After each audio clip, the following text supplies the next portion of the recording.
देखिए, आम आदमी पार्टी की दिक्कत क्या है कि उनके पास जो एक सामान्य सार्वजनिक पटल पर एक किस तरीके से बातचीत करनी चाहिए, किस तरीके से औरों से व्यवहार करना चाहिए, उसकी कोई सीख नहीं है।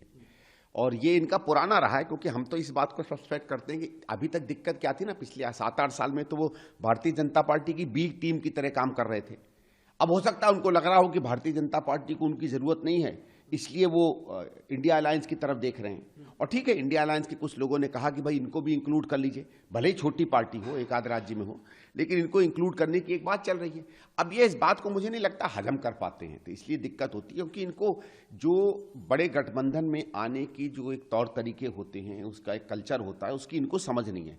किसी के साथ भी काम करने की समझ नहीं है, चाहे दिल्ली के एलजी हों, चाहे भारत की सरकार हो, चाहे विपक्ष के लोग हों, चाहे गठबंधन हो, इनको किसी के साथ काम करने की आदत, तो आदत इसलिए नहीं है क्योंकि इनकी सारी पॉलिटिक्स पूरी दुनिया पर उंगली उठाने की है।